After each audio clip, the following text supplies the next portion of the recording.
नमस्ते, my self Sant Kumar Meena, assistant professor, government college Mandapiya. कल अपन ने पढ़ा था आंतरिक व्यापार और अंतर्राष्ट्रीय व्यापार के प्रकार। दोनों के तीन तीन प्रकार थे। आज अपन दोनों व्यापारों के मध्य में तुलनात्मक अध्ययन देखते हैं। तो सबसे पहले बात करें कि ये दोनों व्यापार एक ही हैं या अलग अलग हैं। प्रतिष्ठित अर्थशास्त्रियों का मानना था कि आंतरिक व्यापार और अंतर्राष्ट्रीय व्यापार ये दोनों अलग अलग हैं, क्योंकि आंतरिक व्यापार की सीमाएं छोटी होती हैं, क्योंकि उसमें एक ही देश की सीमाओं के भीतर व्यापार किया जाता है, जबकि अंतर्राष्ट्रीय व्यापार में दो देशों के भीतर व्यापार किया जाता है। आंतरिक व्यापार का क्षेत्र सीमित है, अंतर्राष्ट्रीय का थोड़ा बड़ा है। इस वजह से प्रतिष्ठित अर्थशास्त्री मानते थे कि दोनों अलग अलग व्यापार हैं।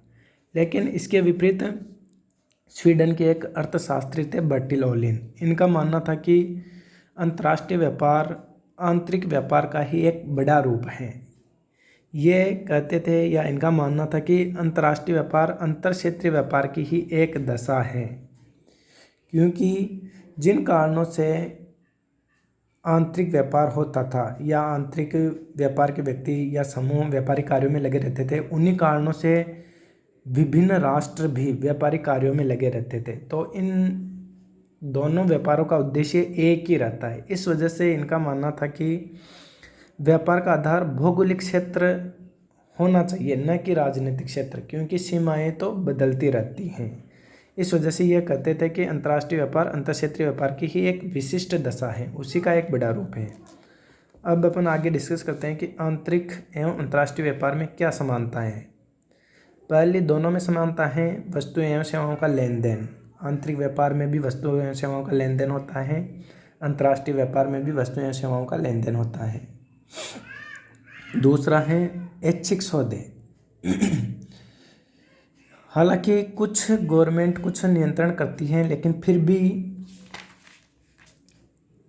भी व्यापारी क्रय अथवा विक्रय के लिए उन्हें बाध्य नहीं कर सकती। क्रेता और विक्रेता को बाध्य नहीं कर सकती, दोनों अपनी इच्छा अनुसार क्रय विक्रय करते हैं। दो पक्ष, आंतरिक व्यापार में भी दो पक्ष होते हैं, क्रेता और विक्रेता। इसमें दोनों पक्ष व्यक्ति होते हैं, जबकि अंतर्राष्ट्रीय व्यापार में दोनों पक्षों में राष्ट्र होते हैं। यहाँ व्यक्ति नहीं होकर दोनों अंतर्राष्ट्रीय व्यापार दो राष्ट्रों के मध्य किया जाता है। चौथा है व्यावसायिक उद्देश्य।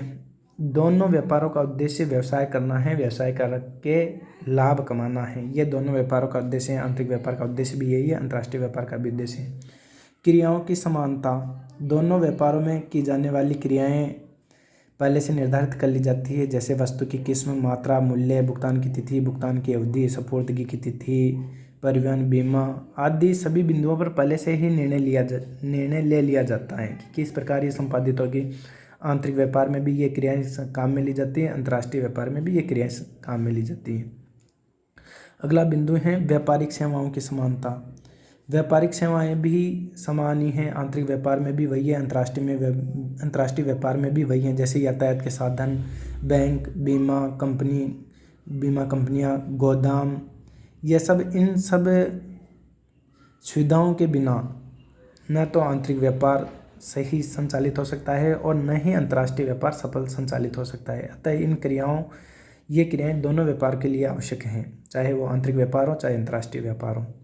अगला है श्रम विभाजन एवं विशिष्टीकरण। श्रम विभाजन और विशिष्टीकरण का मतलब है कि जो व्यक्ति जिस कार्य को करने में निपुण है उसे वही काम दिया जाना चाहिए। तो आंतरिक व्यापार में भी इसको लागू किया जाता है और अंतर्राष्ट्रीय व्यापार में भी लागू किया जाता है, क्योंकि अगर ऐसा नहीं होगा तो व्यापार में लाभ नहीं होगा, उसकी लागत ज़्यादा आ जाएगी। इस वजह दोनों व्यापारों में श्रम विभाजन और विशिष्टीकरण को बढ़ावा दिया जाता है, इसे अपनाया जाता है। दोनों पक्षकारों को लाभ। दोनों पक्षकारों में क्या होता है, आंतरिक और अंतर्राष्ट्रीय व्यापार में क्रेता और विक्रेता दोनों को लाभ होता है। जैसे सपोज करें कि आंतरिक व्यापार की मैं बात करूँ तो आंतरिक व्यापार में दोनों पक्षों के लाभ से मतलब है कि विक्रेता को लाभ मिल जाएगा और क्रेता अपनी आवश्यकता की वस्तु खरीदेगा, जिससे वह अपनी वस्तु से उसकी संतुष्टि प्राप्त कर लेगा। तो क्रेता को तो क्या हुआ, वस्तु से संतुष्टि मिली और विक्रेता को लाभ मिला।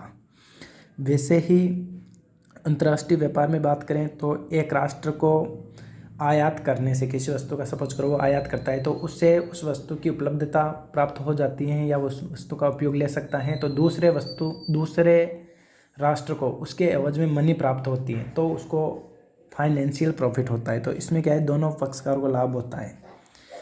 दोनों बाजारों में ये भी समानता पाई जाती है। और अंतिम है तुलनात्मक उत्पादन लागत का सिद्धांत। तुलनात्मक लागत का सिद्धांत डेविड रिकार्डो ने प्रतिपादित किया था।